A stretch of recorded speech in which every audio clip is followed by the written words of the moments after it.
it looks like it's just me for right now. Let's see if anybody pops in. Well, I got one person watching.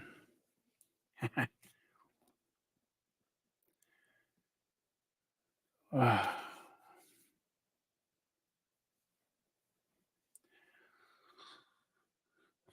Oh, there's a couple people here. Tina's here. Ron Moen's here. And Tammy from Mom and Son Train Fans.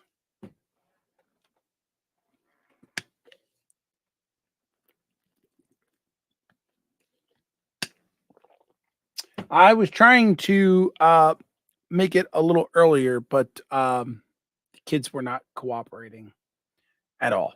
So had to push it back a little bit. So here I am. It's 8:45 on a Friday. I'm not sure if I'm going to make this a regular thing or not, but I wanted to get on here and do a little more modeling. I wanted to see if I can do some more with this building, um, and see where we can get. I did a little bit since we last saw, not much, but a little bit. You'll see when we get down to the workbench. Just going to give it another couple of minutes and see if anybody else pops in.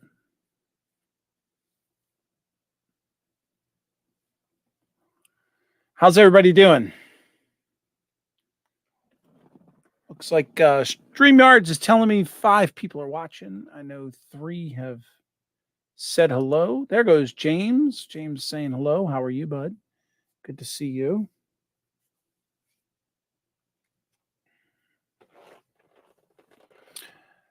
Ba-dum-bum-bum.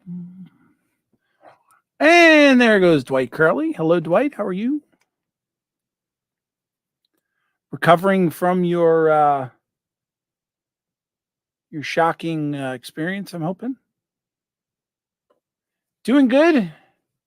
Been just hot here today. Yeah, it's hot here too. It peaked out at 92 earlier today. Caught 2. What did you catch? Oh, I was chasing trains today. Gotcha. Curly's all good. All right.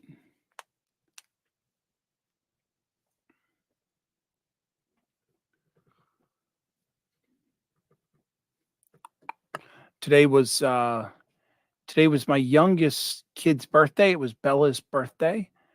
So we got up this morning and we went to our local diner and had breakfast. And then the kids came home, and since we're having Bella's birthday party tomorrow, we made them clean their rooms.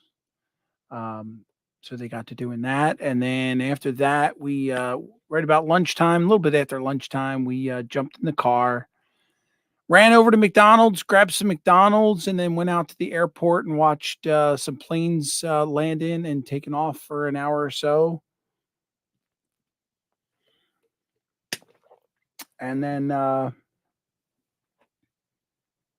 then we came back here and we were kind of hanging out. Today was Jen's last day of teaching. So hey, there's Joe Rader. Joe, good to see you. So yeah, Jen's last day of teaching was today. So she is done for the summer and happy as can be.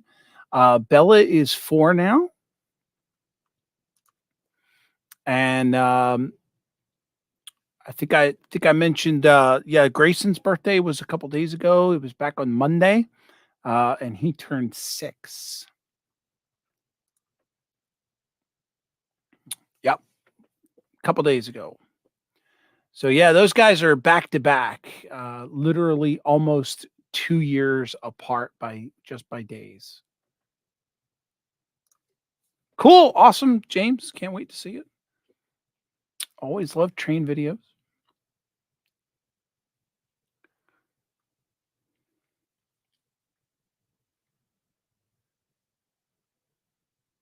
So yeah, as I said, I was just I don't know if I'm gonna make this a regular thing on Fridays, but, I figured we could at least, hang out and, finish up or at least get a little further on this model that I'm taking care of. Little self, promotion here, guys. Don't forget this Sunday, we are gonna go live again. You're getting a lot of the Rickster now. Sunday is, Sidetrack Sunday, 8 o'clock. It's gonna be right here on the Foltz Bailey Model Railroad channel, so make sure you tune in for that. My wife's officially retired from teaching this week. Awesome. Great job, James. Tell her we wish her the best. It's gotta be an awesome, awesome feeling. I can't wait to retire. Probably be in another 30 years. Who knows? Well, maybe 25. I don't know. We'll see. I don't know that I'm ready to retire yet, though. Yeah. What did she teach, James?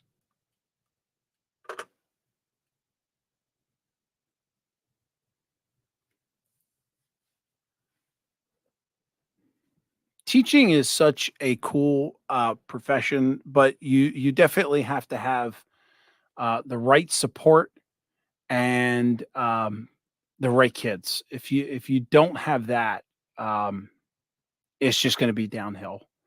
I know my wife has had bad experiences with both, where her co-staff was not as awesome, and the kids were just absolutely horrible. So, um, yeah, every year is something different.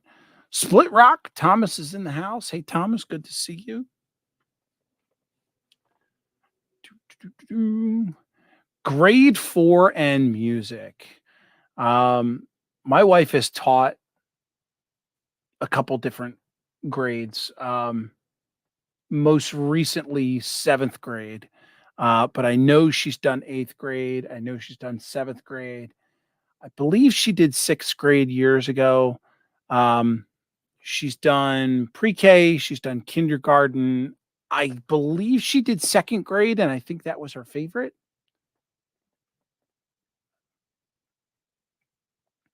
She's also taught high school. So, or at least high school classes, I think it was. Um, so yeah, she's kind of been all over. Everywhere and nowhere all at once, I guess. Oh, I just made a mess and probably screwed up some decals in the process. Great job, Rick. You're amazing. Spilled a little water.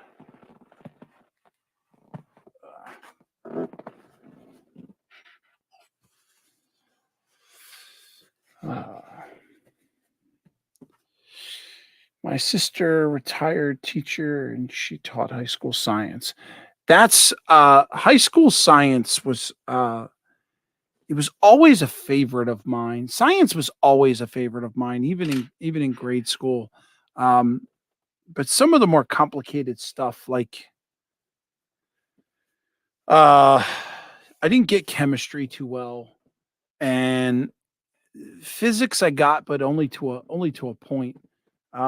It got complicated after a while. I'm good with concepts, but when you start proving them out is where it gets confusing to me. The science of it all, I guess. So, all right. So we've been here for 10 minutes. I like recess the best. Yes, can't argue with that. Recess is awesome. Let's switch over here to the side cam. John Butler is here. John, welcome in, my friend. Good to see you. And there's Sparky. Lunch was my favorite. Yes, lunch was okay. I didn't have a good high school experience. Grade school was okay. I wasn't a uh then followed by home time. Yeah. Yeah. My I was not one of the popular kids. I was not a loner, but I was certainly not one of the popular kids. I didn't have many friends, but there was a small group of us um, that always stuck together. So high school was a nightmare. I didn't enjoy high school at all. I just couldn't wait to get out of there. Um, as a matter of fact, I enjoyed the classes more than anything else. Just didn't like the people that I was with. I like the teachers. I had a lot of good teachers, especially in private school and public school. Awesome.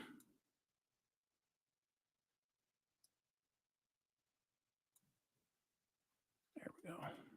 Just trying to fix my chat window here. Cardboard pizza, noodles, and tomato soup. No thanks. Yeah, we had the cardboard pizza. I'm not saying it's the best, but I was a fan of it. I loved it. I'm still a fan of Elio's pizza. I could eat that stuff all day long. Um, we never had tomato soup or noodles. They didn't serve us anything like ramen or anything like that. So yeah,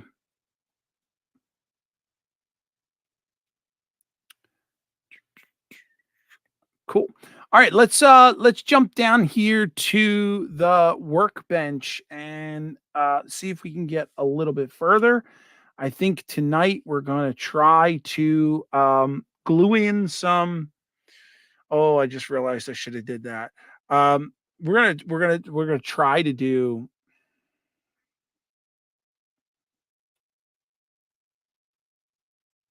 I was just thinking I wanted to glaze the windows. And then, that was supposed to be spaghetti. Yeah, I don't think we had spaghetti either. Ours was always like, I wanna say it was like finger food. Hey, Dave, good to see you, buddy. Um, it was kinda like, you had cheesesteaks, you had cheeseburgers, you had, hoagies, or some of you guys call them subs. Um, there were french fries, mozzarella sticks. But nothing like, like we had chicken fingers. I remember there being chicken fingers, but yeah, nothing cooked like spaghetti or, like, I think of it as like, yeah, there was nothing like green beans or corn or, the lunch ladies weren't, standing there with spoons dumping stuff on the trays, stuff like that. Everything was mostly, it's not prepackaged, but it was made there and then packaged. So like if you got an order of chicken fingers and fries, it would, you got this little paper tray and they put chicken fingers and fries in it and then wrapped it in like saran wrap or cellophane. The cheesesteaks were always cooked and then wrapped in aluminum foil, that kind of stuff. So cool. All right, let's jump down here and see if we could do something. All right, last time that we left off, I was actually hanging out on Nisi's channel for a little bit while she was tied up, and we didn't get far, but we did a little something. I got the trim done on the sides of the building in white, and then off camera, I was able to get the windows and the door a second coat of white paint. And then I also went about painting the entire inside of the building black. Um, so I thought I had a thought. Um, I thought we could put this building together. Um, but then I just realized that I want to glaze the windows. I don't want to I don't want to use the acetate. I want to actually glaze them. So I figured I'll do that first and then hopefully they can dry, or maybe there's a way that we can force them to dry um, while we're gluing the building together. And we also have time where we can work on the roof and try and get the roof done. And I also have this little coal shed thing that we can put together. And then of course there's the side building that needs to get added on as well. Um, this thing only has one window. No, 2 windows. There's 2 windows there. So we could, you know what we could do? We could glue in the windows as is, and then yeah, we could do that. Why don't we do that? While the building's apart, let's glue the windows in, and then we can glaze them, and that should be enough. If it's a snug enough fit, then the windows aren't gonna pop back out. So let's do that. Let's get these things off the sprue. Where are my cutters? They're over here. There we go.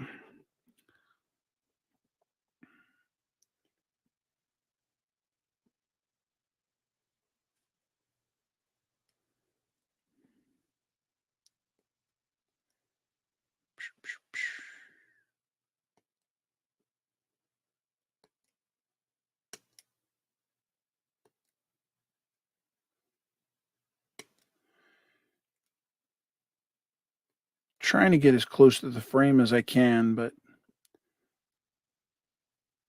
trying not to waste as much time either.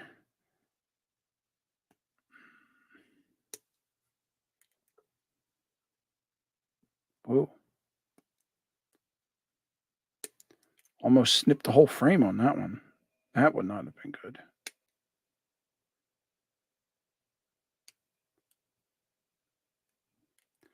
All right, there's that.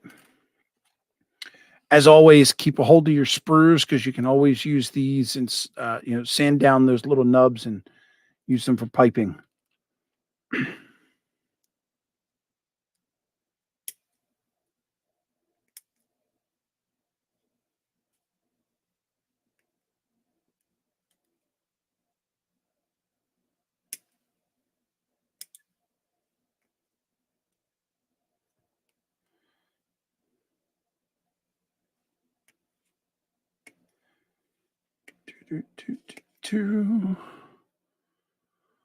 What are I'll show you in a minute. What am I?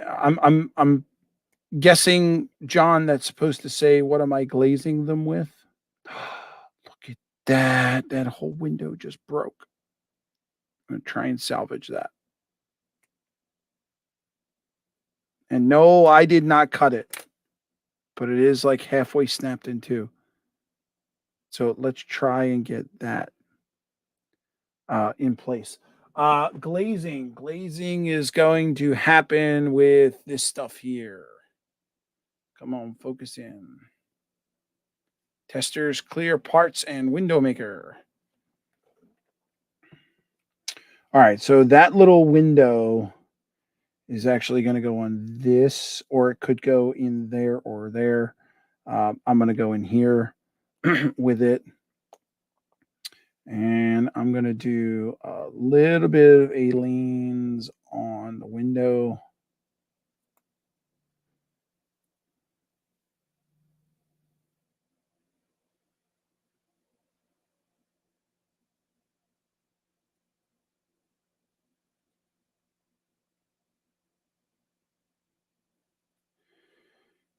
All right. Normally, and you'll see I'll do it with the other ones. Yeah, that just snapped in half. Right in my fingers. And now you think I'm going to find the other half?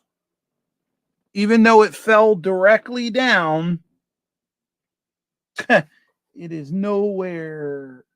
There it is. It flipped upside down, and I couldn't see the gray part.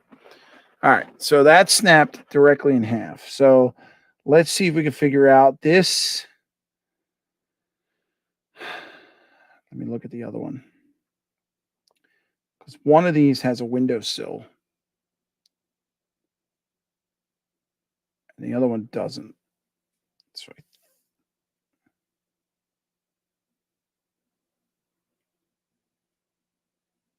believe this is the sill part. So this is going to go on the bottom.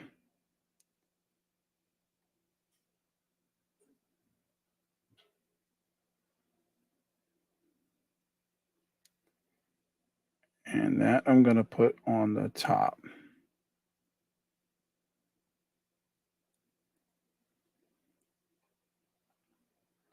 Oh, this is going to be so difficult.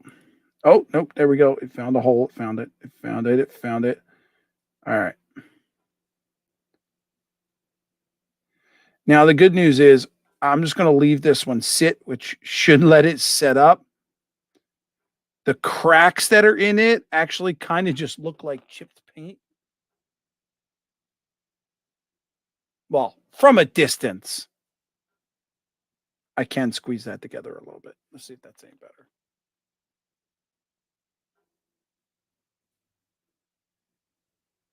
But where it cracked, because it cracked on the lower half, when I put the glazing in on the backside, the glazing's actually going to tie that all those 6 windows together. So I'm just going to set that aside. While that's drying, I'm going to carefully um, use my little nail file here and just get off those little nubby nubbies that were left over from the sprue. I did not want to do that with the other window because Lord knows I would probably crack it even more. The door did not come on the sprue, it was separate. So, aside from just a little bit of paint spillover, that's fairly clean. Oh, hey, Macy's in the house. Howdy, howdy. Krispy Kreme.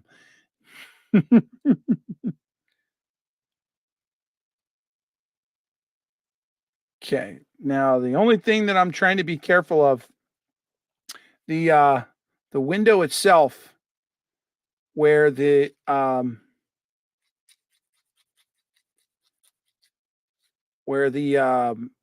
wood is that makes it look like the sill and the trim, they actually extend over the side. So I want to make sure that I'm not sanding that off.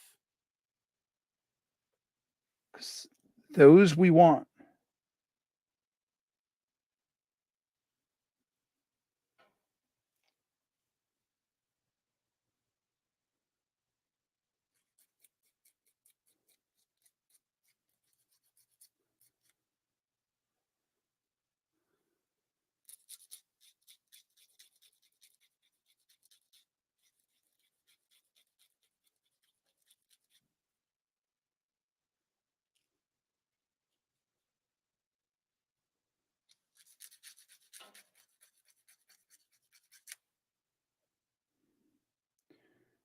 I didn't even think of how many windows there were. There's quite a bit.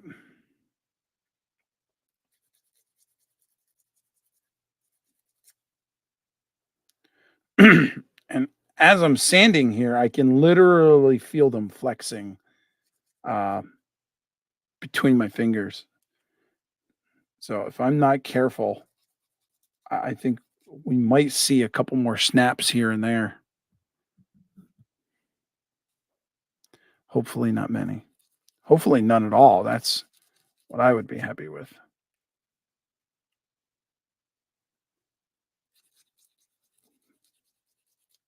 But we all know I'm not the gentle giant that I would love to be.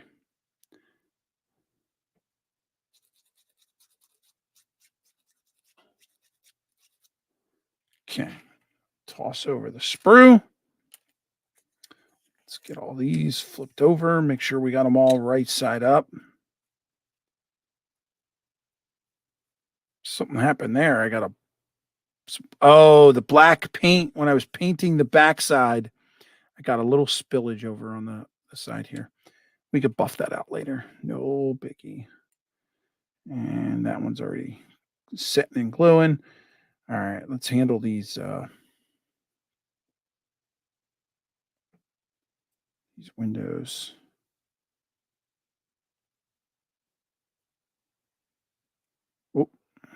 bit too much.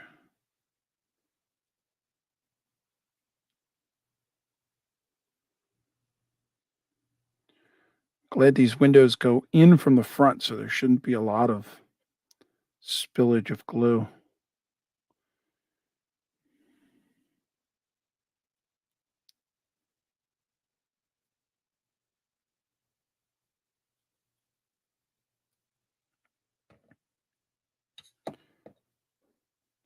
So,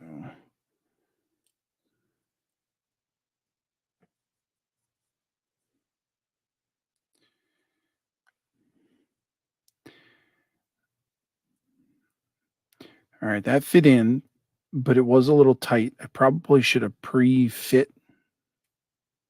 I should probably pre-fit these before I actually put them in, before I put the glue on, because if it doesn't fit and I need to sand down the window frame, I already got glue on it. But it looks like they're okay.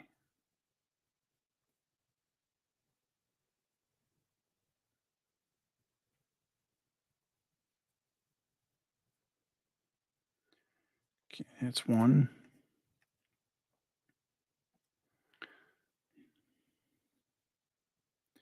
Yeah, what's a little glue, rubbing off? If we have to take some glue off, we'll take some glue off.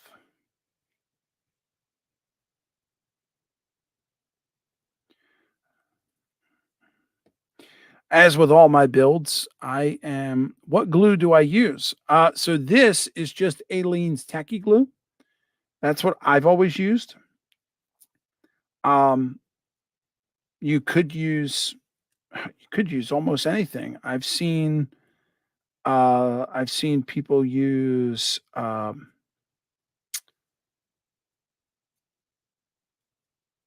just regular old Elmer's. I've seen people use crazy glue, um, also known as super glue. I guess you would call it CA glue. Um, I've heard, I've not seen, but I heard of people using a wood glue. Not sure if that's probably the best thing to do when joining a plastic to a wood, but I guess it's possible.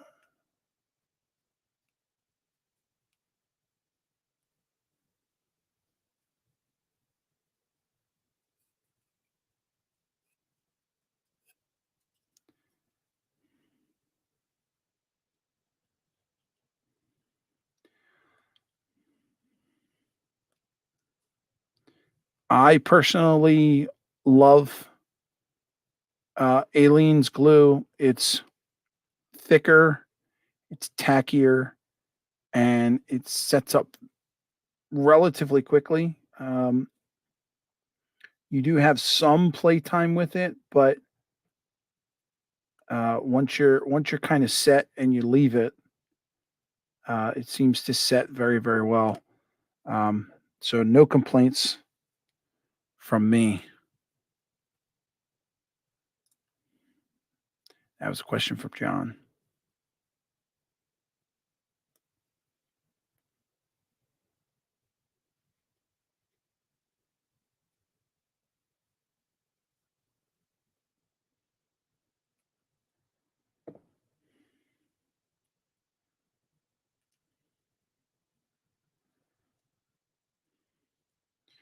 That one's very loose. Just going to throw some extra right there in the corners.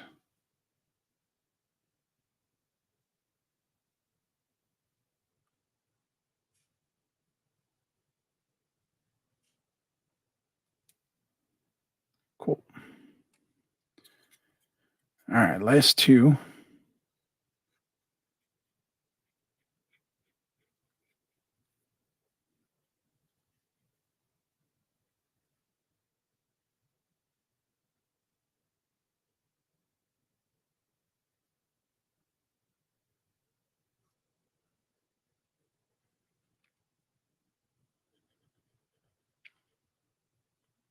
I really want to invest in some of those bottles with the smaller tips on them.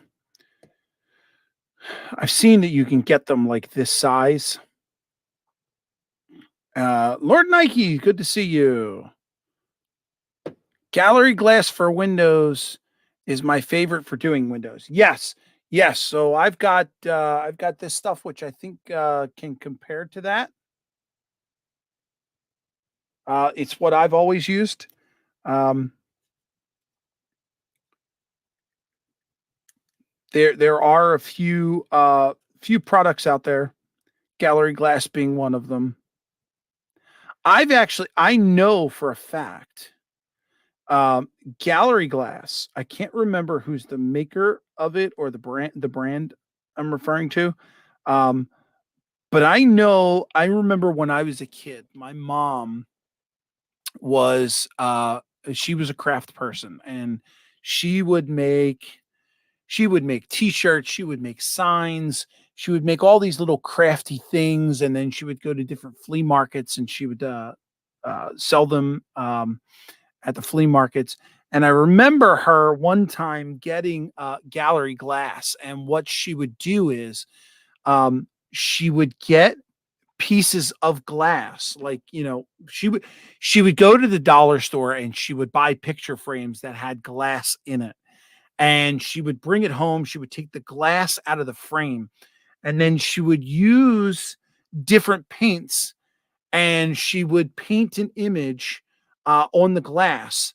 And it would come out like a transparent kind of almost look like a stained glass thing.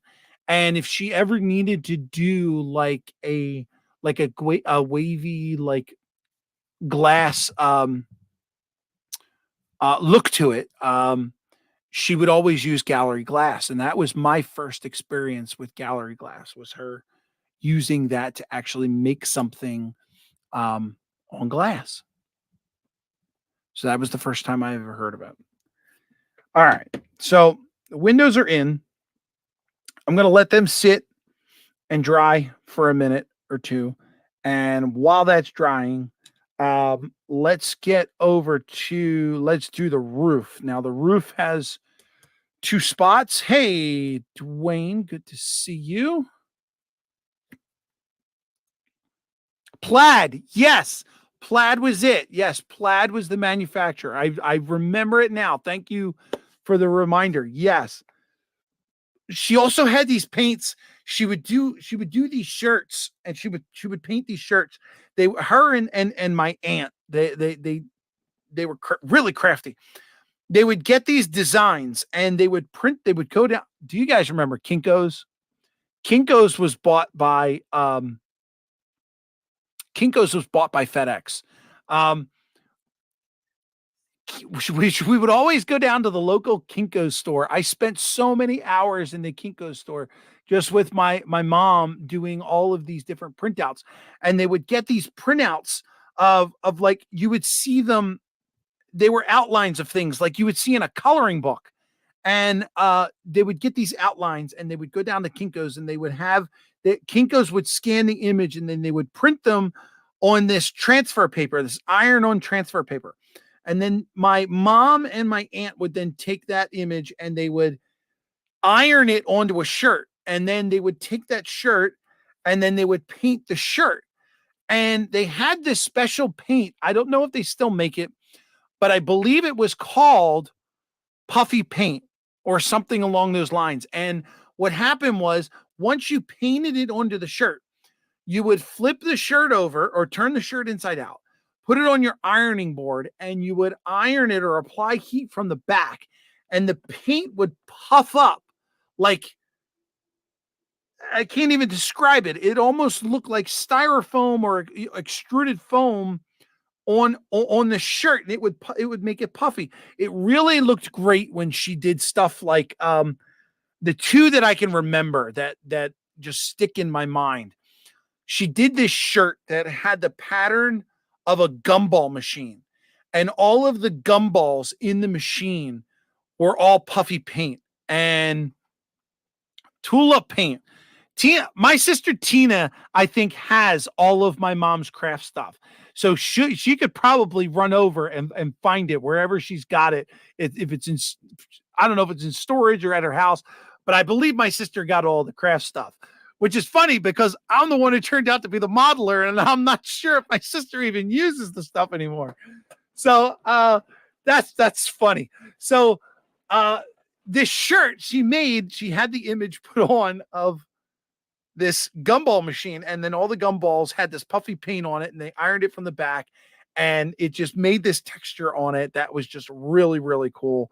And I'll always remember that one. And then there was another t-shirt where it was like a picture of a bear, like a teddy bear, and the bear was holding balloons on a string, and the balloons were all in puffy paint. Amazing stuff she did. She is where I get my imagination from, and my ideas. I wish I had more of it. I wish I my inspiration, I know, comes from her, and I'm hoping that she's still looking down on me and passing that on even still. Um, yeah, loved spending time with her and my aunt. Long, long nights in the dining rooms of my house and my mom's dining room, just hanging out, crafting. It was amazing stuff. The sequence shirts. Oh my God, yes, they did sequence. The sequence was insane. Aunt Betty, yep. Memories are the best. Yeah, yeah. I don't want to cry. I don't want to cry, but I'm getting emotional. All right, let's get to this roof. You guys have seen me do this roof 1,000 times. Um, so I believe, let's see, this, yeah, this is going to hang over. So if we're calling the skinny part the front of the roof, um, that's going to hang over. So I am going to get my trusted. I already have here some pieces, tar roof pieces that were cut from other projects. Ew, that looks like it was glued on before. That's weird. Yeah, let's get rid of that. Get rid of those. But I got all these little pieces. I doubt I'll use that or that. Too small. So this thing is, it doesn't really matter because it's not on the building yet, so it doesn't matter which way I start, but you definitely want to start from the bottom of your roof and go up. So even if I went this way or this way, I could always turn it around when I glue it on the building. The Mickey Mouse outline and filled them with sequins. Yes. Yes. They were amazing. And back then, nobody cared about copyrights and, all that crap. You could make your own designs. Disney wasn't coming after you for money. Um, they didn't care. They didn't care about the little guy. Nowadays, it's all commercial and what you're stealing and who you're stealing it from.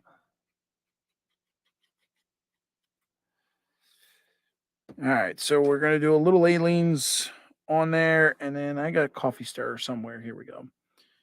Just gonna use a coffee stirrer to spread this around.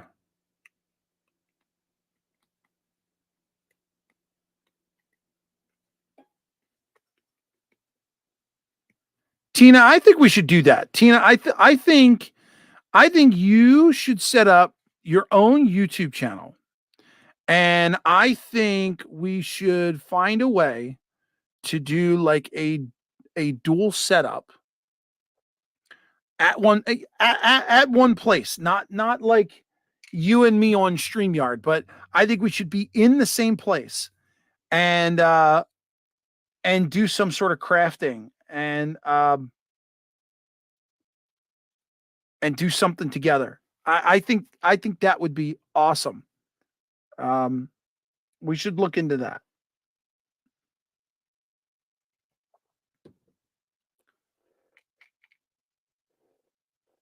Pull out maybe something of mom's. See if you can go through the. I know that you have mom's pictures or some of mom's pictures. If you've got any of her designs, see if you can pull out some designs and maybe we can try and replicate something.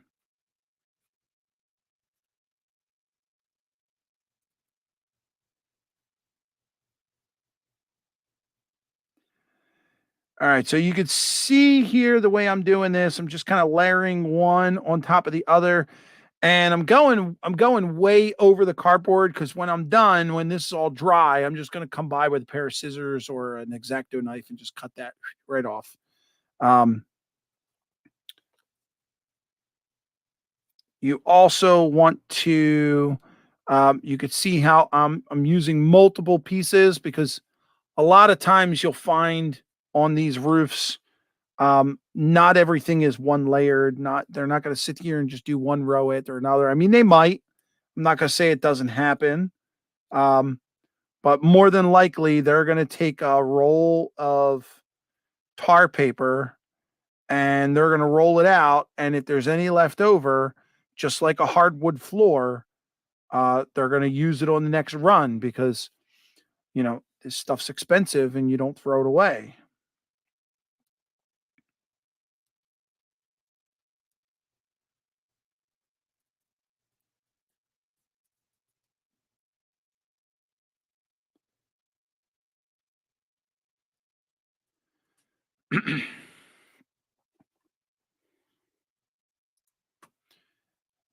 Yeah, I think it would be too.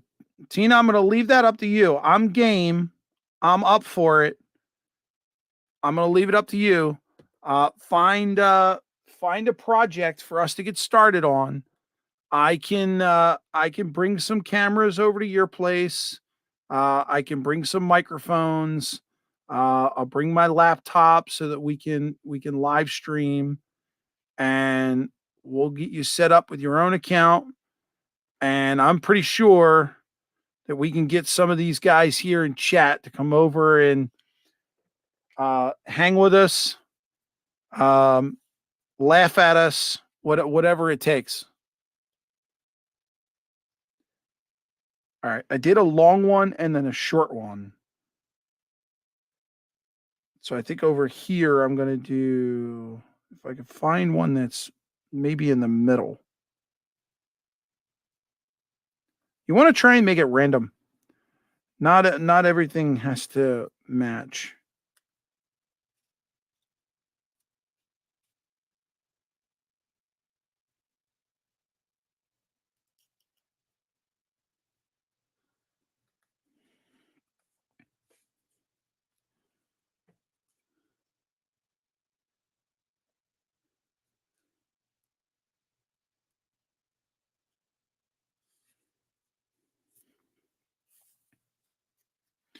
Mm.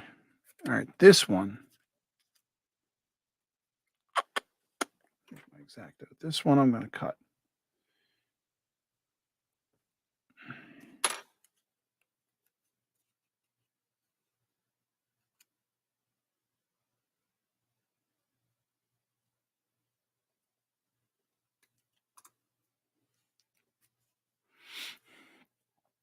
All right. You heard it, folks. Got a new YouTuber, new channel coming your way. All right, go that way. All right, I just got to cut a couple more pieces. I normally just make mine a half inch. There's no rhyme or reason. Um, it's not exactly to scale, I don't think, but it's just easy that I can work on it. Um, this is this is the paper that you actually get from Foscale Models, and you can see there they've got written on it. It actually says HO roofing paper. So theirs is about the same size, maybe a little bit smaller. So I could just cut this up, but then I got to paint it. So I just use regular old construction paper, cut it to about half an inch, and close is good enough. There's three more. This one's going to be too small.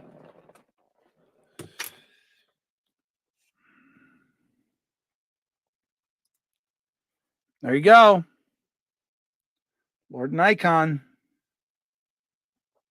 He wants to see it. He or she, I'm not sure. Apologize. I just assumed.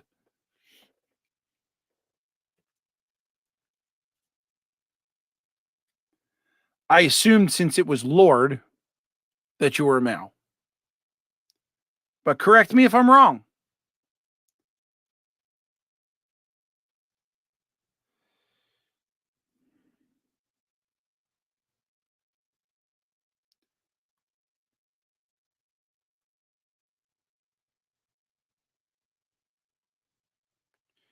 All right. I think it's time to get me a new skewer. That one's getting kind of covered with gunk.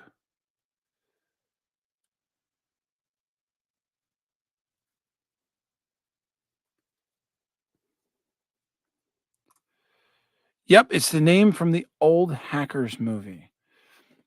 Oh, you are absolutely right. Yes. Yes. I remember.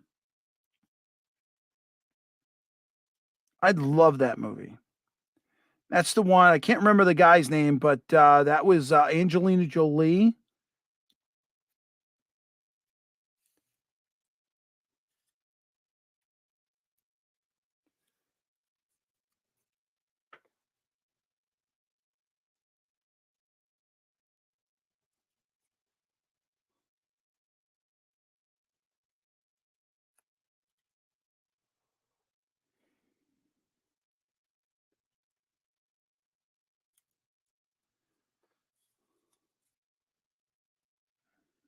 Almost there. Oh, it looks like I'm going to be short just a tiny, tiny, tiny bit.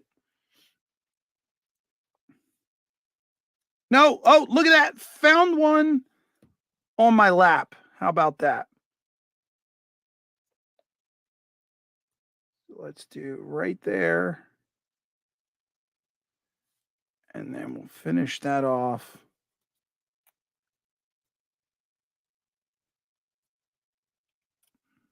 Right there.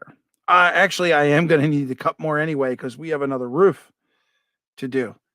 So the paper that I had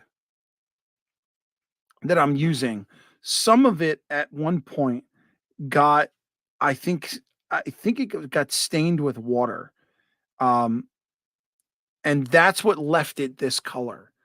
And I chose not to let that stop me because that could just be natural weathering of the tar paper. So I just left it there and I just continue to use it. I've got a piece down there and a piece up there. And over time, we're just going to say that that was a natural stain and leave it at that.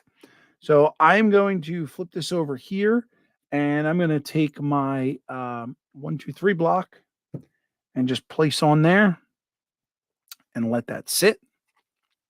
This is the other little roof. Yeah. This is the other little roof that we have to do for the little shed that sits on the side. So I do need to make some more. So hopefully we don't need much more. I'm going to start with just 3 or 4 strips and see if that's enough. Because it is a really small roof.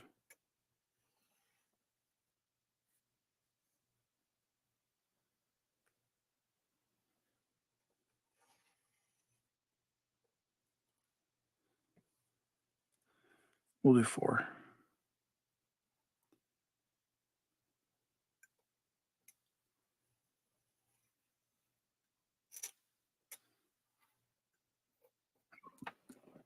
There we go.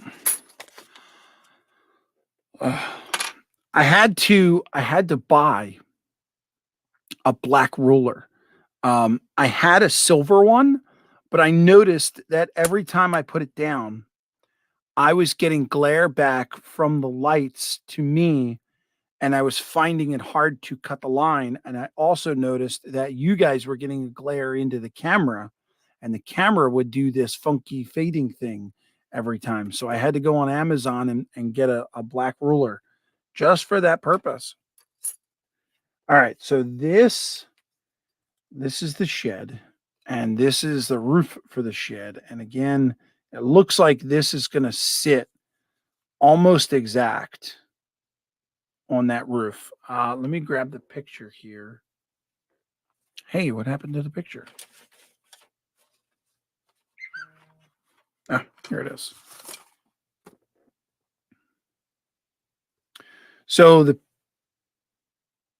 picture shows oh no, this is the back. I'm sorry.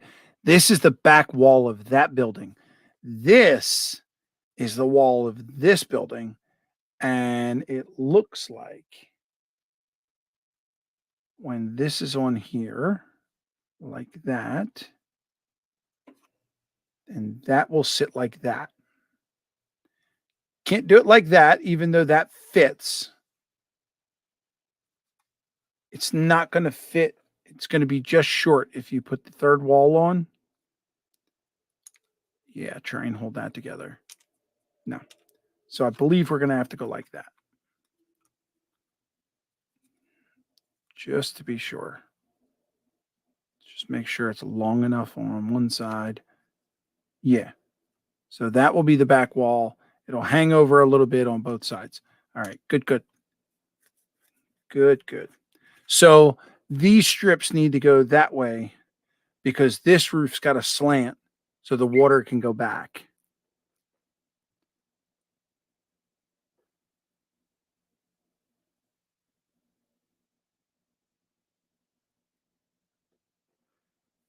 So again, doesn't matter which side you start on, just make sure that you're doing it in the right order.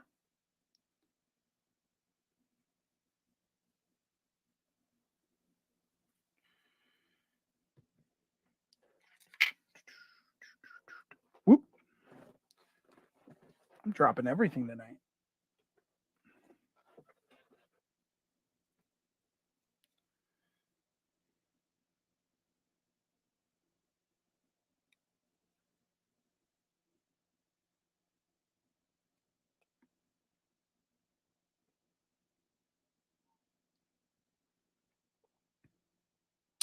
I'm up here dropping like it's hot, dropping like it's hot.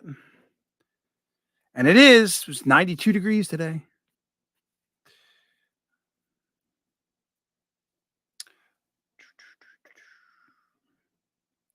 So this thing looks like it's an inch and a half wide. So I'm going to take my knife here and I'm going to cut this 1, 2, 3, 4. And that should give me just enough with some hangover.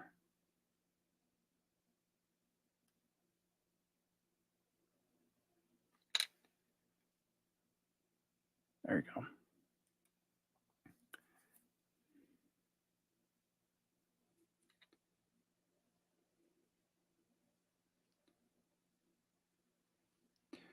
Now this one, because it's so small, I am just going to, I'm not going to do any half pieces.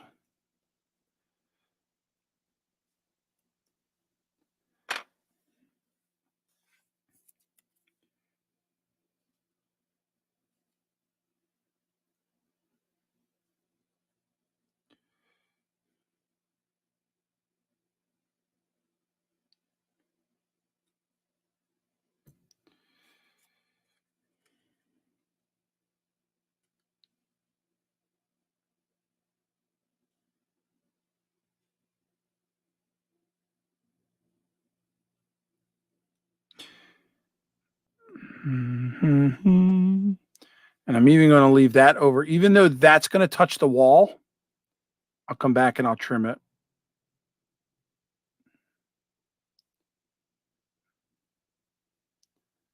I probably could have left this hang off a little, but you really don't see that much. You don't see any of that, of those shenanigans. That is cut close to the wall or close to the end. All right, so that's got to dry now.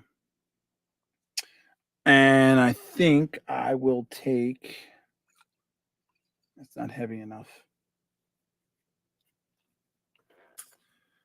I'll take one of these.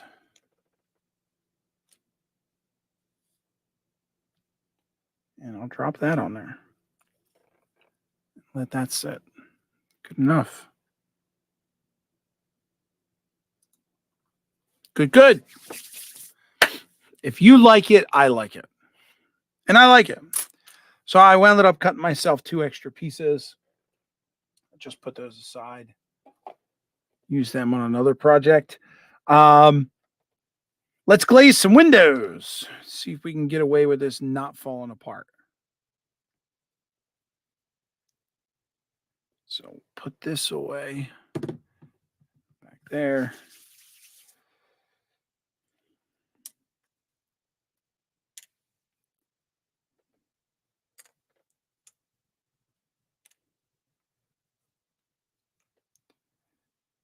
All right. These are all our windows. Now this stuff tends to get plugged up. They used to. So I'll give you a. So this is the Tester's liquid cement for plastics. This one has a metal syringe type neck to it. These I love. What state are you living in? I am living in Pennsylvania, just south of Philadelphia. These have the newer, it's just a plastic, it's just all plastic. It does come to a slight point, but I would prefer to have the metal one. Just my opinion. Just my opinion. All right. So for this, let's see if we can zoom in here. All I do is fill up that cavity as best I can.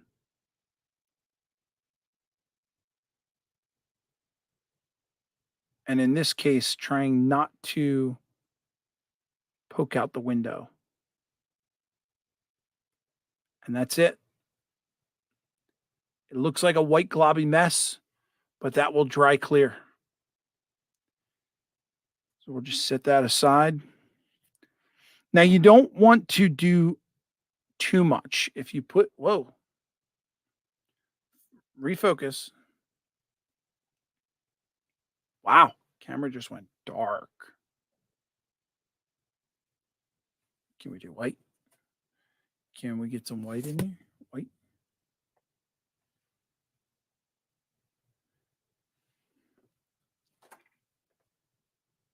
Oh, come on.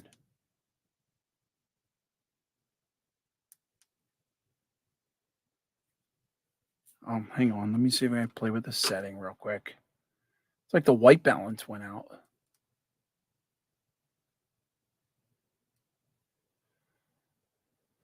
Overhead camera. Here we go. Properties. Configure video.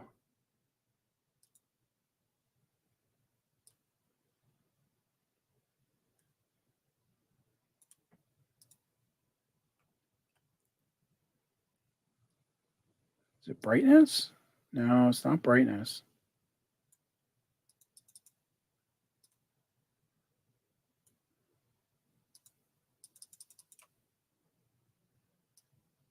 I don't know what happened. Let me see if I deactivate it and reactivate it. What'll happen? There we go. All right, there's the fix for that. So if you're an OBS fan, you go into the properties of the camera and there's a deactivate button and you just deactivate it and reactivate it. And when you're back in business.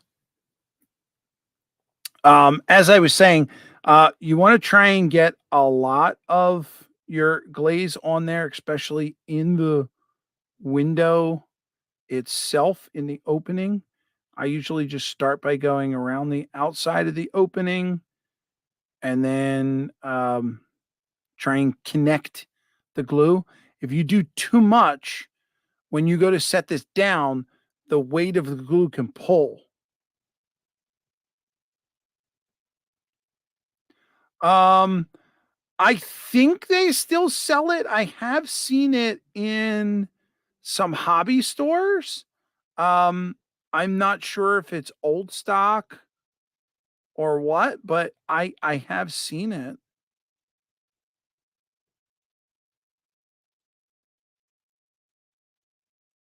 So you want to make sure that you get any big bubbles out of the way. Um, but honestly, if you get little tiny bubbles, and this is just my opinion, if you get little tiny bubbles, come on, focus. Hang on. Let's do this again. Configure video, camera control. Let's take care of this.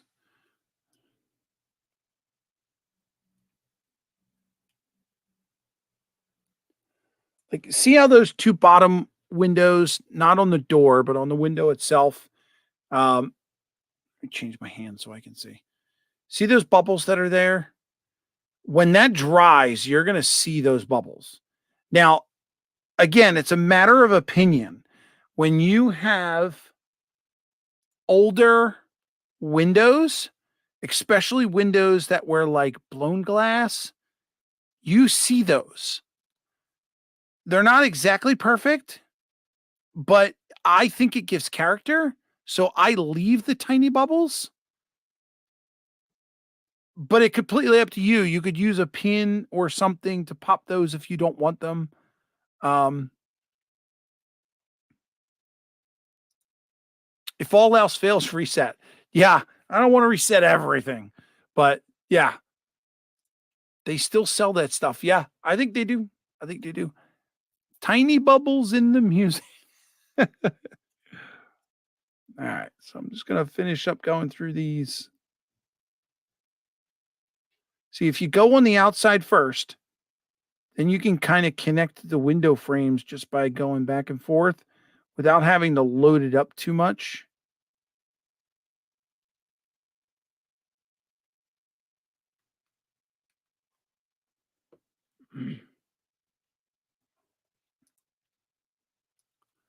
See, you don't want big bubbles. See the big bubble? Big bubble's no good. Even that big bubble in the middle row there, that big the medium sized one is no good. But the one on the right, the second pane up, that little tiny bubble, I'm going to leave that. But I'm going to try and get these other ones out.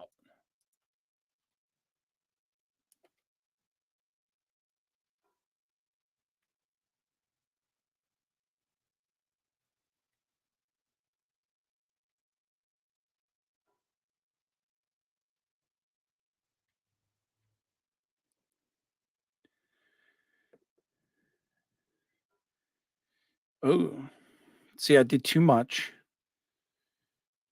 And now it's trying to fall.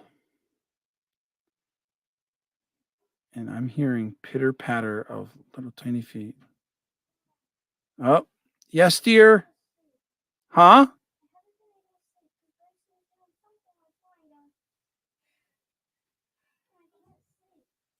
Okay.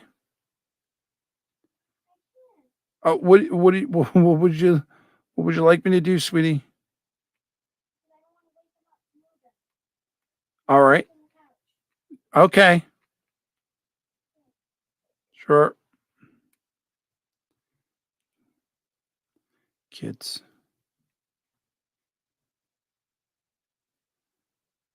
Okay. Little finagling.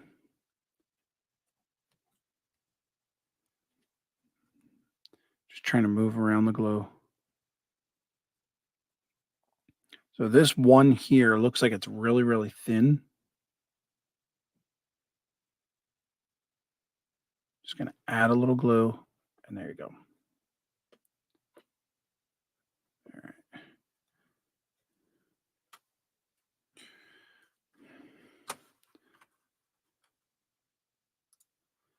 Just looked it up. It was 4 years ago. Yeah, I can't believe it's been that long.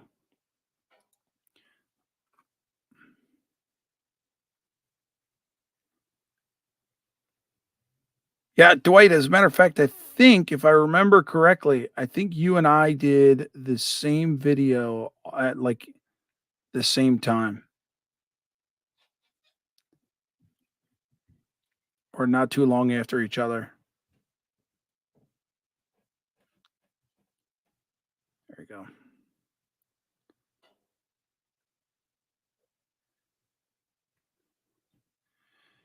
go. This glazing glue is also going to help secure the window to the wood. So just in case the aliens didn't work as well, like I said, if you fill up that cavity, you're going to get a pretty good seal there.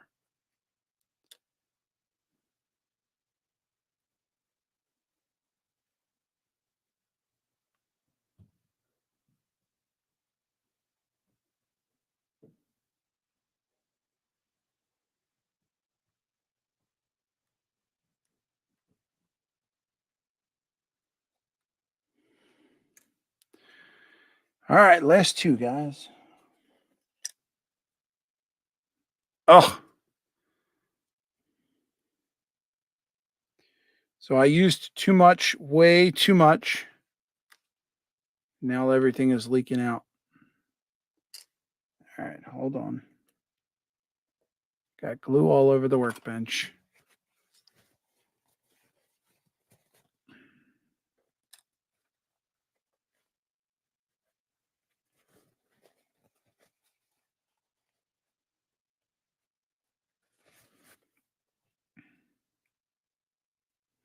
I noticed the windows were getting kind of light.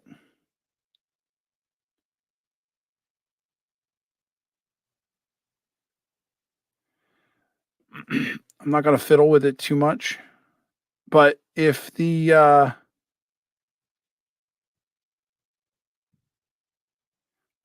get a window that dries that pops later, you can always go back in and fill it in.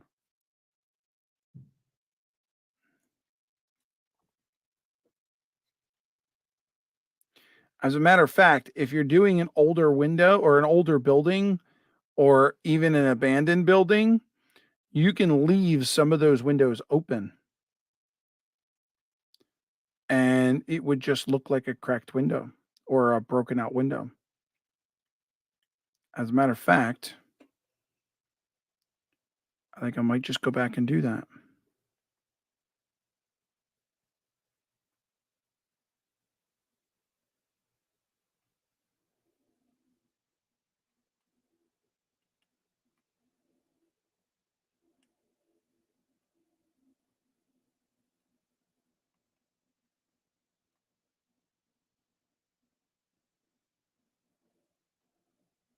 Come on.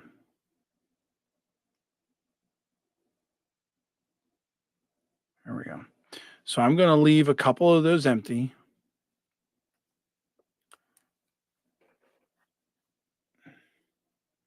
And I think I'm just going to do it with the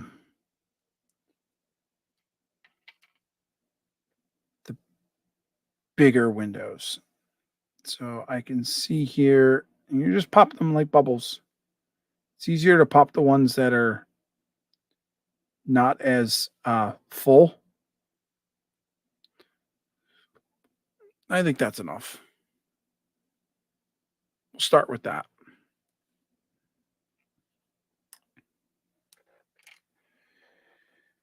All right, so now those actually have to dry. Um, just realized that I can't do anything until that.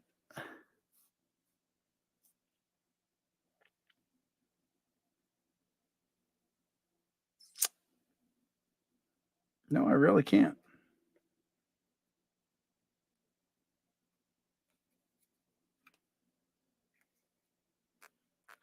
It's not like I could put any walls together at this point. I can't do the trim work. The only other thing I can do is look at some of these signs and maybe possibly get those on.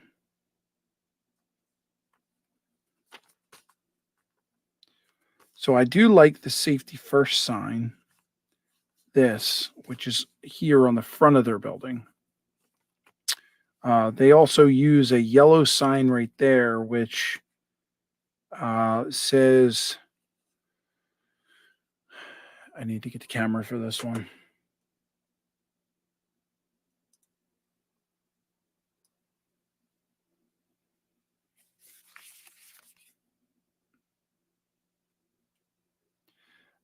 Notice this is private property, trespassers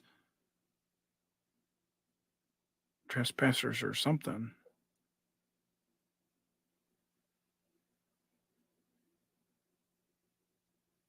What does that say?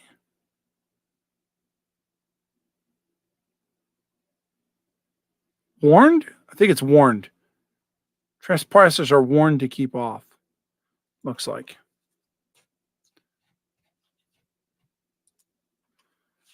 Um, so here's what I'm going to do.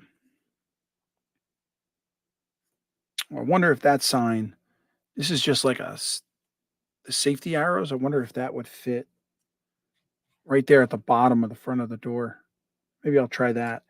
But there's some other signs here like Coca-Cola, Budweiser's. I might go and take a couple of these signs. Like this one here says, do not stop on tracks, hazard, danger crossing. I'm not going to have, well, I don't know if where this building is going to do, um, where it's going to go. So I don't know if it's going to go at a crossing or not. Um, so I think I'm going to start with those three. This one, no trespassing.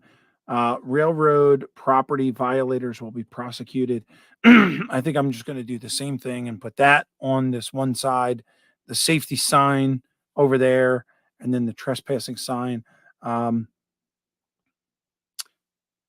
I do have some space on here where I can put a sign.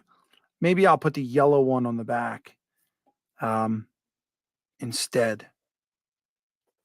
But the safety one, I definitely want to I want to cut out, and I want to do it like they did where it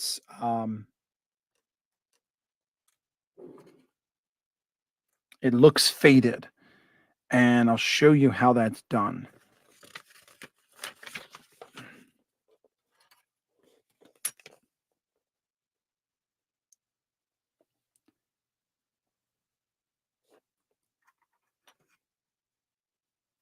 Oh, wrong one.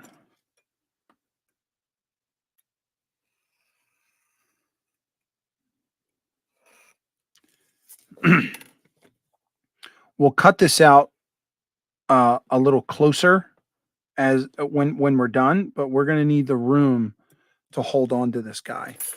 Now you can use any type of, you're going to need some sandpaper here, and you can use any sandpaper you like. You can also use,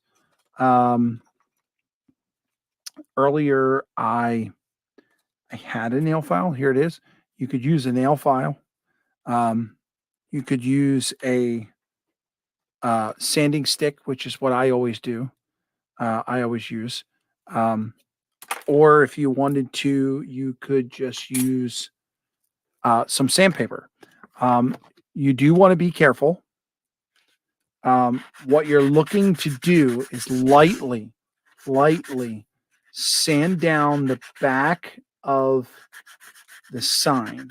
What you're trying to do is remove the paper to try and make it as thin as possible.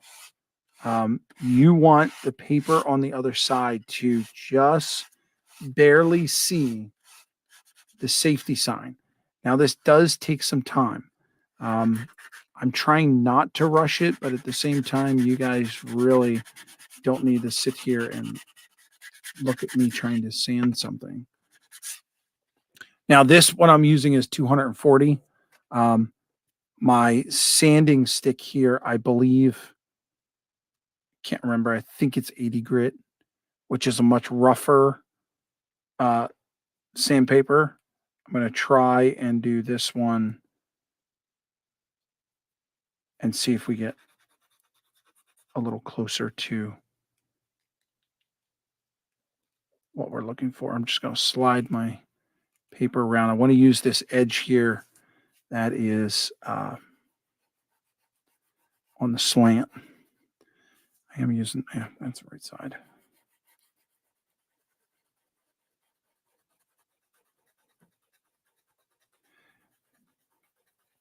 Now, the thinner you get it, it's going to look like it's painted on the building. But just remember, if you go too thin, you're going to risk going through the paper and causing a tear. Now, that may not be a bad thing because then it's just really going to look like the sign rip. So let me see if that did it. Yeah. So you could see I ripped a hole there, right? So when I come back, when I actually put this on the building, that's just going to look like a tear in the sign, and I can do some weathering and make it look like that rusted out, um, or something along those lines. So I'm not upset that I ripped the sign, not at all. If you wanted to, you could even go back and try and match the paint and paint it back in if you wanted to. And if you're that much really worried about it, you could always take this paper that they sent you.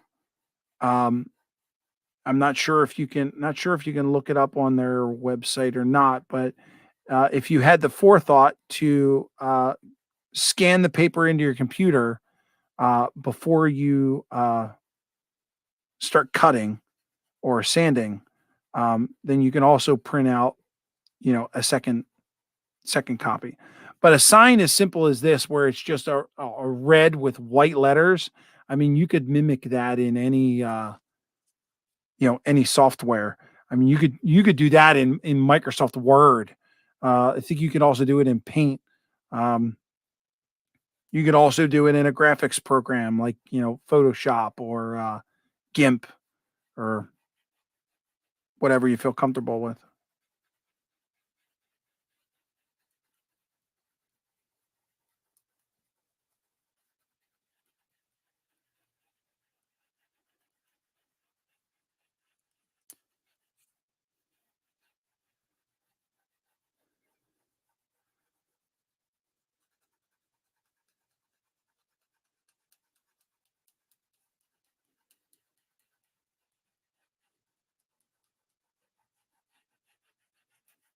So I'm basically just wearing down the back of the paper, trying to thin it out as best I can. And what you're going to see, I'm not sure how I can show this to you without blinding you guys. No, that's not going to show it either. I was trying to see if I could use a flashlight. That's not going to work.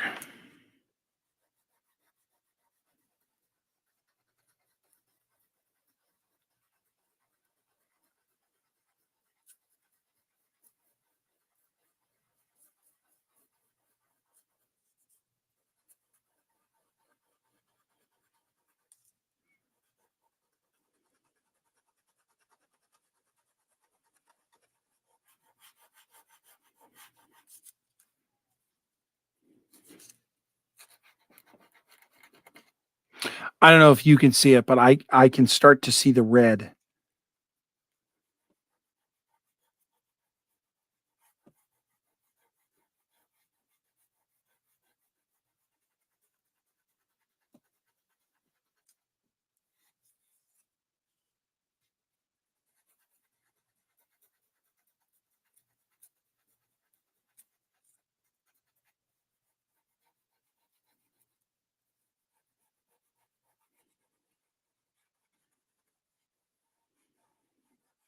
So you're kind of looking for this thing to turn out to look like or feel like tissue paper. You know, the stuff you get in like a new pair of shoes or in a gift that comes in a bag or a box, or that's what you want it to feel like. So this is why I wanted to leave on all this extra paper so that I've got something to hold on to because this thing's going to get pretty thin.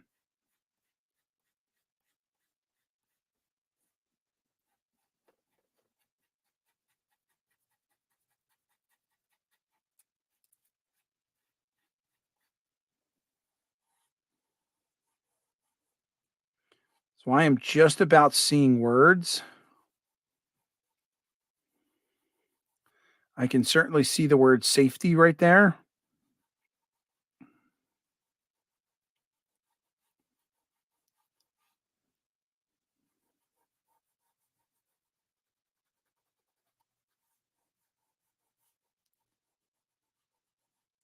At this point, I'm trying to stay away from where I've already made some tears. Man, I really wish I could had a way of showing this to you. Unfortunately, the camera's not going to give me anything here. Let me see if I can play with the focus. So you can just barely make out some words there. Of course, it should say safety first.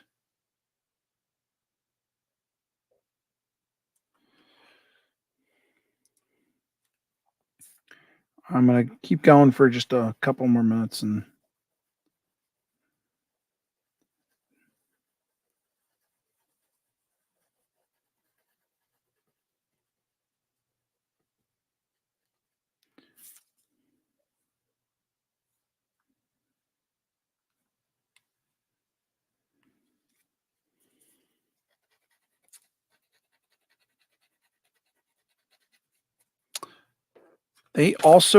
they have the sign going from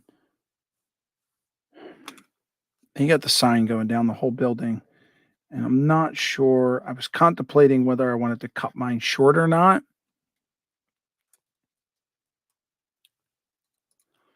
Hey, DB Tech was listening while editing some photos. Awesome.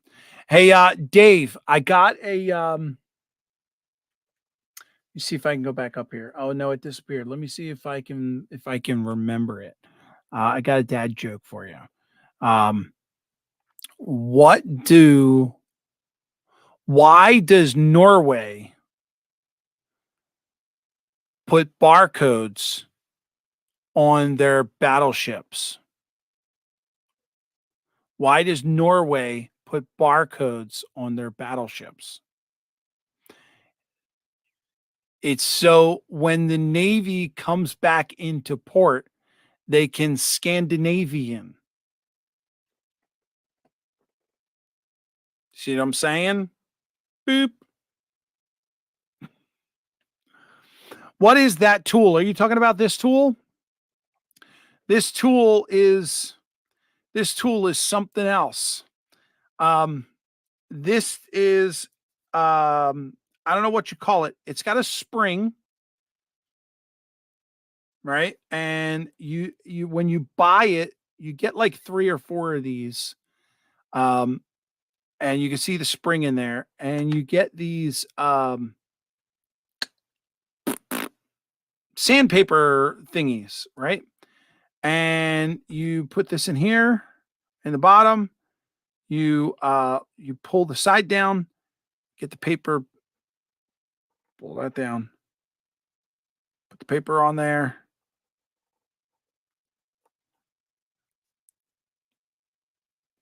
Come on, there we go. And then you can use this as like a straight edge.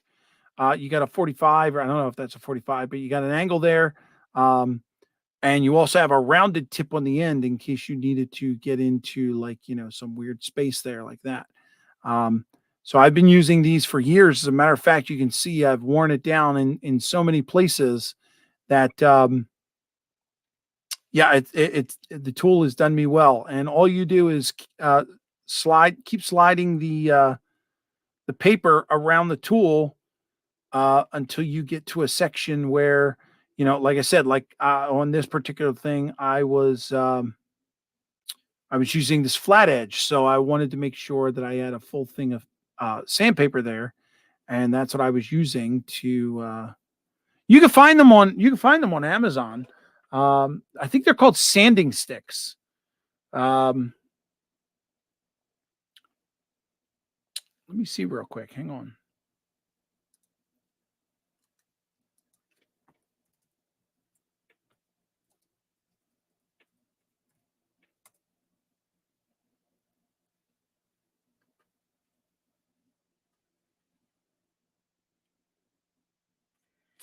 Yeah, here you go. Let me pull this up for you, and I'll shoot you the link too. Copy that. But I don't remember them being this expensive. Um,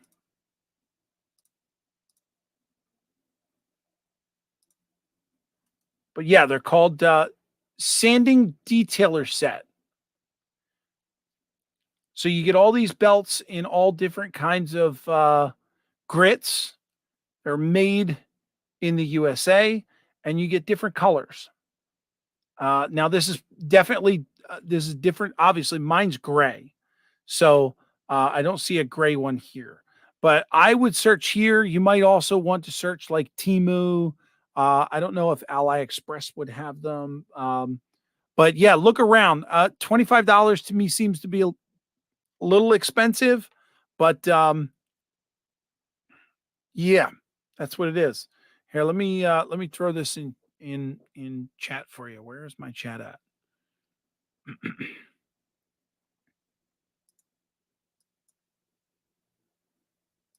Here, this, this, take out that, take out that, doop, doop, doop, doop, doop. Take out everything else after that.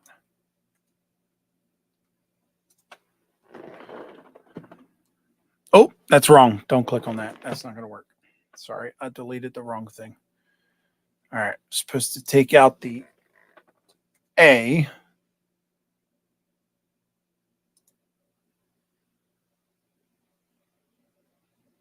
and the O, and then everything else. There we go. All right, there you go. Just watching. Put up a link there. And if you can't tell, that's me. I think I have. Yeah. Let me see if I can do this. I'm also over here, participants. Um,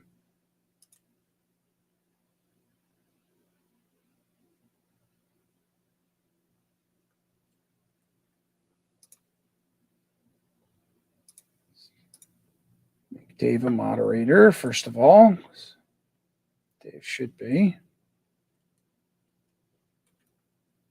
And let's look at live chat.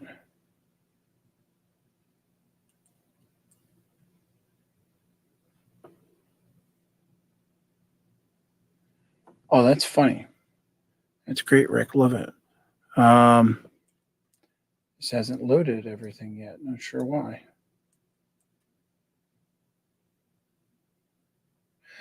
To answer your questions, do they hold colors of different grits? Honestly, that's completely up to you. You can interchange the grits. So you could use any color for whatever you wanted. You could take one, you could take the sandpaper off of one and put it on another. But if you really wanted to, you could mark this up and say, well, this is you're going to use this for only 80 grit. So you know that this sandpaper is 80 grit. Um, I don't know. I didn't see anything on here other than mine says made in Germany. Um, I don't know that you can how you tell the difference in the grits. So it's completely up to you what color or what grit you want to put wherever.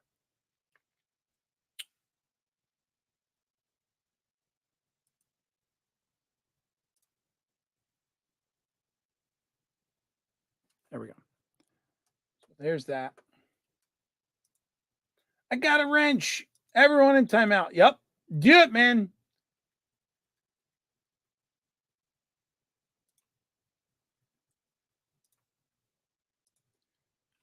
As you guys may or may not know, Dave is a part of our STS crew now. He's going to be our fifth member, uh, picking up on the fifth weeks when the months have 5 weeks.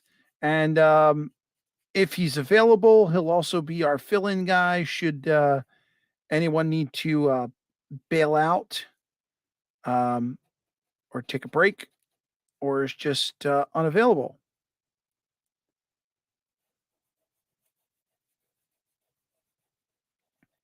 So you've heard it all month long. Um, thank you, Dave, for joining the team, and you are most welcome into the group. Glad to have you, buddy.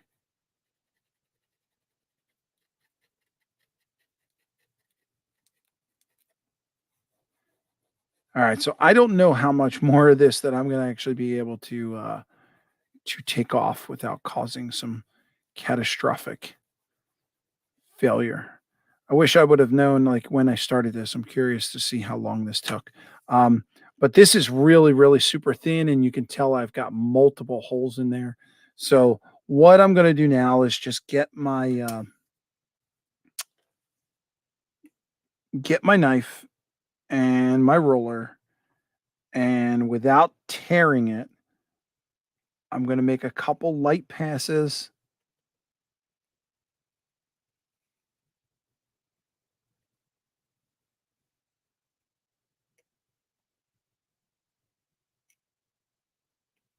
So I can get as close to that red as I can. I'll do the bottom here.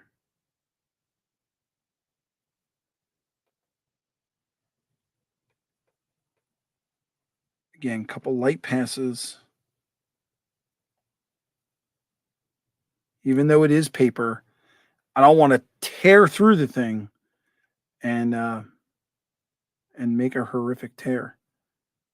There we go. Got it separated from that. Now we just got to get this white ends off.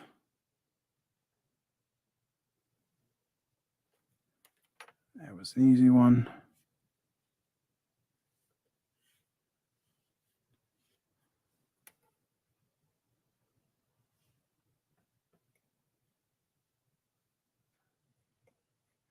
All right. Now I had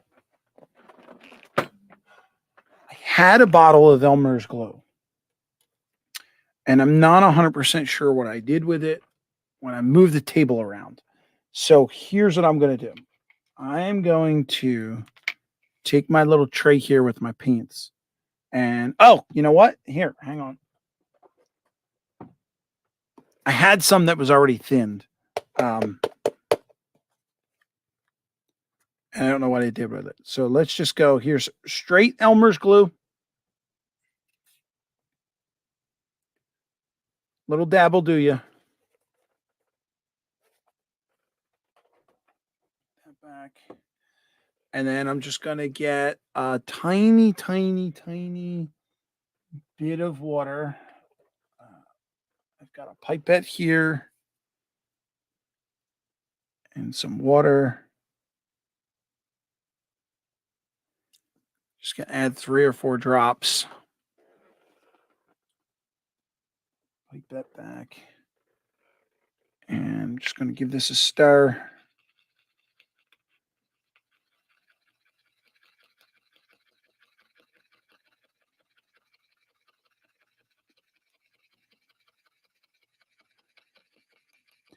If you feel safe, you can use the uh Elmer's glue straight out. I think even the Elmer's glue is too thick.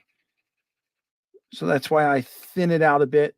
But wait till you see this reaction. Not a reaction. It's not a reaction. It's all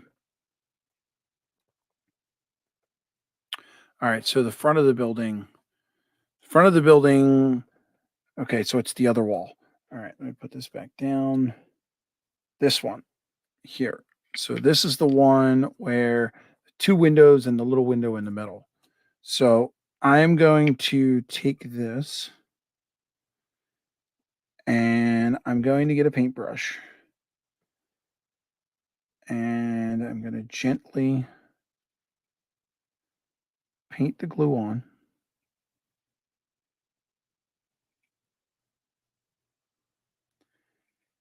You want to kind of dab more than you do want to brush because remember it's thin and the water and the glue are just going to make it even more pliable.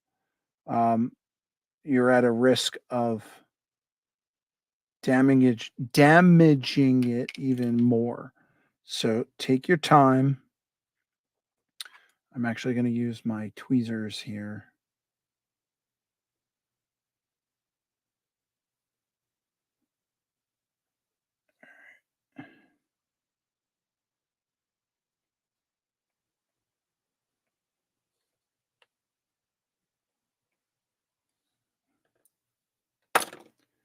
So you can see I ripped it up over there. It's all right. Just going to use my knife here to try and slide it over some.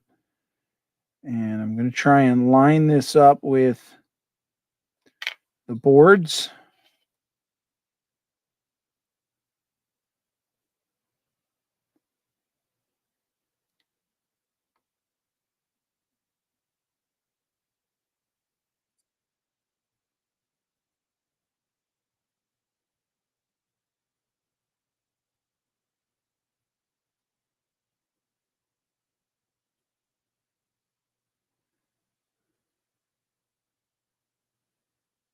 Ah, got tacky on my finger and pulled back up.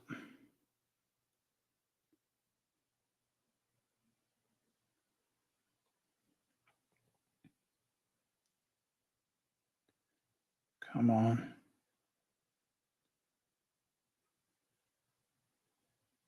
It is a little longer. I could have just got it on there straight and then cut the ends off. But I'm trying to keep it straight right now.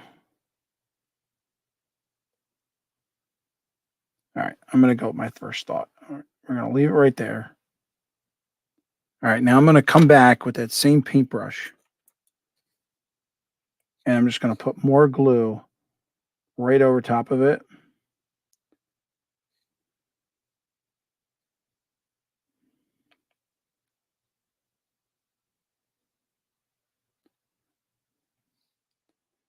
And hopefully what you're going to see is this thing's going to take the form of the wood. It's just going to soak right in.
Almost there.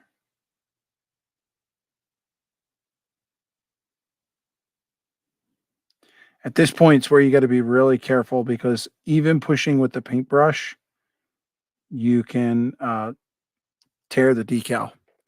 So you want to be careful. Want to be really, really careful. All right, so it's going to look something like this. Now, of course, this has to dry. Let me see if I can get the camera thingy to focus here. Give me a second.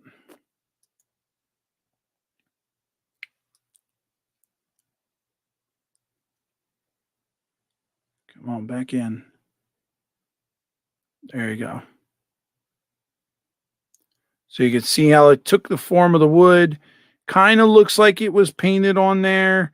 Those end pieces I'll wind up cutting off. But not bad. It's like a torn up old sign. You can see I ripped the window there. I touched it with my finger. But not bad. Q-tip to smooth it out. Yeah, probably could have used the Q-tip. I don't have any on hand. Gotta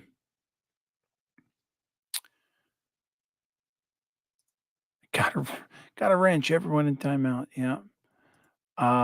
They have 5 grits. Yes, the sandings. I'm just catching up. You started to cut the sign 18 minutes ago. Wow. So you ran the sandpaper on the back of the sign to make it look old? No, I ran the sandpaper on the back of the uh, sign to thin it out so that when you applied the paper onto the wood, it gives it like a painted look, like as if this isn't a sign that's on the building, but more or less like it was painted on the building. 18 minutes from the time you started cutting out the sign until when you asked how long it's been. It's now been 26 minutes and the sign is on. Hey, there you go. 26 minutes and the sign is on. Not bad.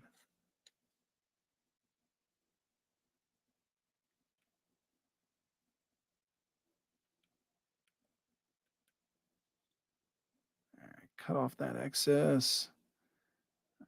Clean up this window I messed up. Just make that another open window.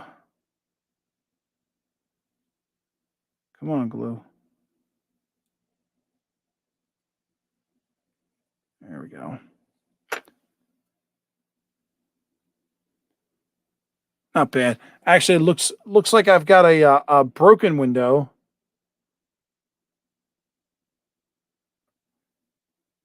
And the top one looks like it's broken, or the second one in the middle.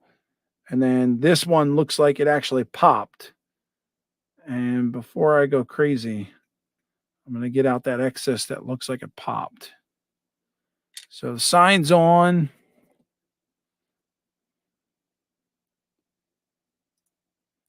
Why, thank you, Dwight. I stand corrected. Looks pretty realistic. Yeah, I love this technique. I actually learned it from oh, what's that guy's name? Jason Jensen. I saw it on his channel first. Um, and I replicated it once or twice on some other stuff. But as it dries, it's gonna settle in even more, and you're not gonna even notice the difference between where it looks like paint and where it looks like paper. Or at least that's the idea. This one corner you can tell, but at first glance, no one's gonna know. They're not gonna know. They'll never know. All right, so I don't think. Oh yeah, we could do the other one. Sure.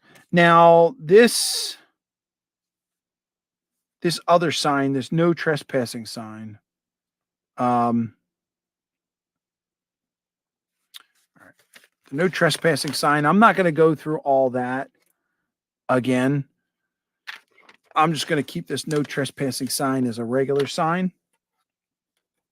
So let's get this cut out. So you'll see the difference when I put this one on between uh, the paper sign and what looks like a painted sign.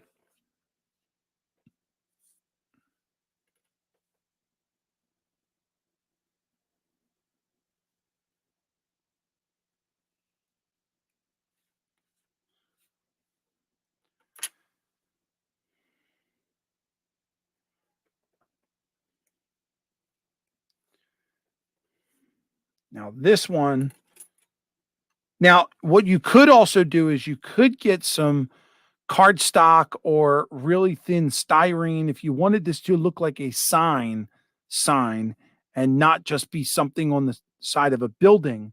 You could make this beefier and, like I said, put it on styrene or cardstock and then glue it onto the building. I am just simply going to grab the same brush that I was using, and I'm going to use the same paint. Actually, you know what? No, I'm not going to use the same paint. What I am going to use is a bit of Aleene's because that's not going to saturate the paper.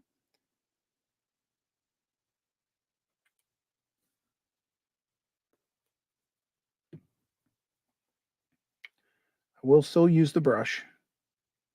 I remember to clean my brush later before I go upstairs.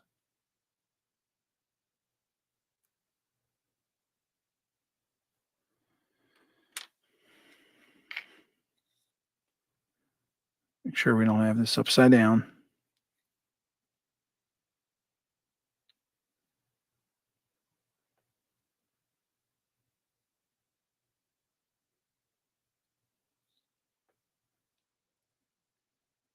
And you want to make sure you have it straight.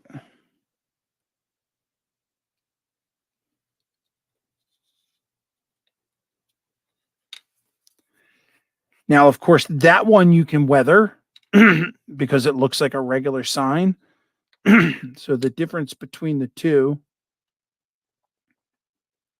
Now, keep in mind the safety first one is still wet.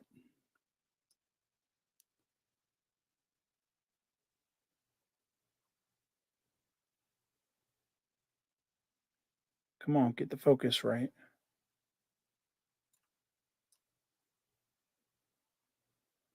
There you go. So one just looks like a paper or it could be a metallic sign, and the other one kind of looks like it was painted on there.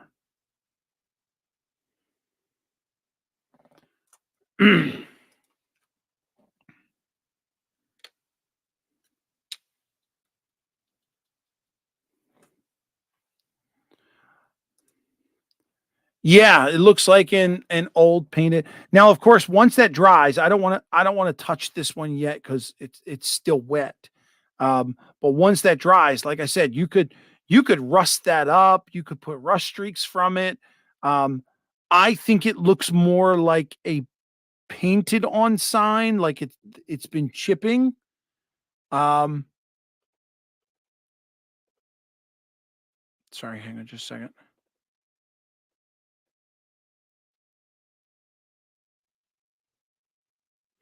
Um, so I don't know if I would weather that up or as far as like a rusted sign. To me, it looks painted, but I mean, you could do it either way. This one definitely, I'm gonna rust up and make it look, like a sign. You could also, I just happen to have some trim here that I'm going to use for the roof, but you could also get some thin trim and you can line the outside of that sign and make it look like a an actual like framed sign. And then if you were to weather it even more and rust it up, then it would really look like uh, something that's worn and weathered. Um, and that would look awesome. As a matter of fact, I may do that. But more than welcome to steal my idea. Um, oh, James is back. Hey, James. Good to see you. All right. So the last one that I wanted off of this page um, was that yellow sign.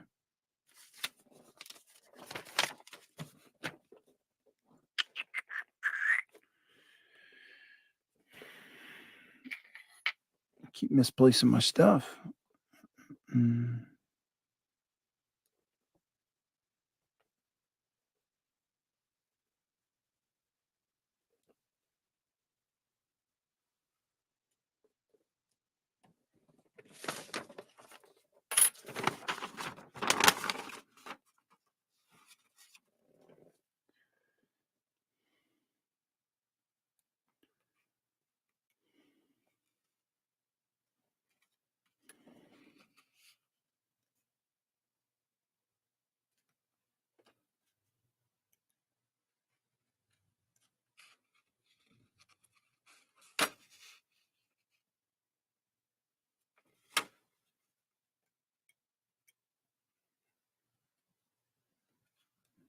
Okay. There's that.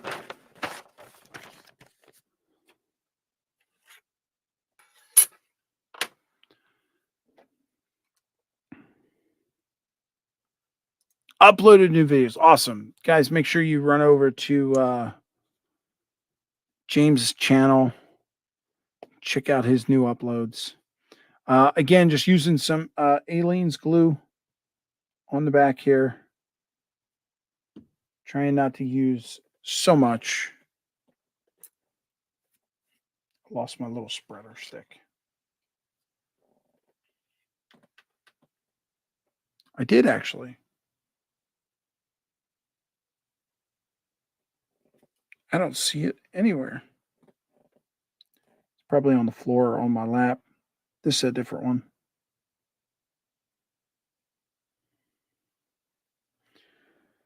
All right, so this one.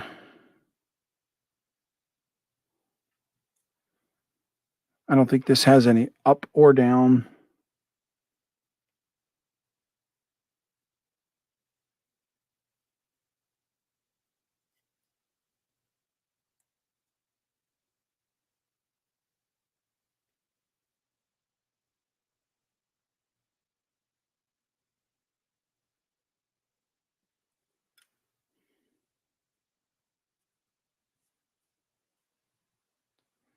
There you go. There's keep out. So the signs are on.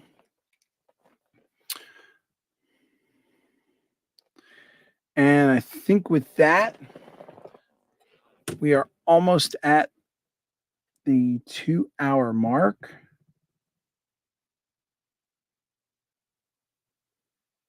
Windows look good.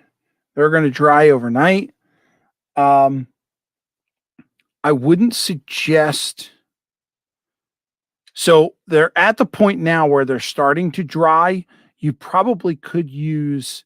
I always keep a small heat gun by the workbench. You probably could use that to dry them out manually if you wanted to, if you were short on time or just impatient like I am. Um, I wouldn't do it at first when they're a liquid because you might just blow right through the window, and then you'll be redoing them.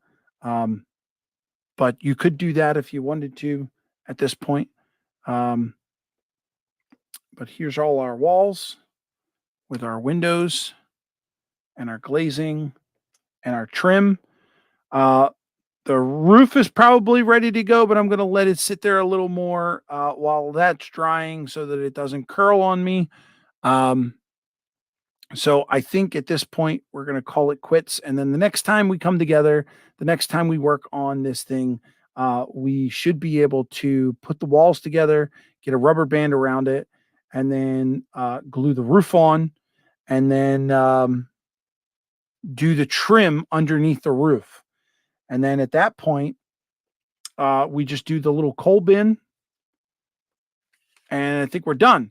But that's going to wait. I'm going to put that all aside because on Sunday, when you guys come back for Sidetrack Sunday, we're going to finish up on this building which is Joey Busick's building from Late Night Hobbies. So we got to do a couple more things to this and get this ready, and then we'll come back and we'll finish this up and we'll go from there. Might have another kit coming in. Well, I know I've got another kit coming in, hopefully soon, that we'll be able to start on. This one's going to be really, really cool. Can't wait to get it in. Details to come. I'm cruising up the Mississippi River and checking YouTube, and guess who and what I found? Yeah, you found me. And now we're heading off the air. But it was nice to have you in for those few moments. Gonna be in Memphis tomorrow if anyone wants to stop by and visit. I'm a little far from Memphis, but I always wanted to get there. So yeah, if you're ever back, let me know and maybe we can meet up. I'll miss that one, but I'll be traveling home. Nice job, Rick. Great tutorials on the window glass and signs. Thank you so much, Derek. Let's get back up just here to the side cam. Thanks, guys. Thank you all for hanging in there. I appreciate it. I didn't expect to go 2 hours, and sorry for all the lag in time as we were doing everything, but it is a live demo, so it is what it is. But on that note, just want to say again, thank you for all hanging in. Who knows when I'll pop up another random stream, but once again, we got it. I am farther. Yeah, you're farther away. I'm farther along in the project, which is very, very cool. Just once again, Sidetrack Sunday, this upcoming Sunday here on the Fultz Bailey Model Railroad channel. That's 8 p.m. Eastern Daylight Time. I will see you there because you'll see me there. Take it easy, folks. Have a good night.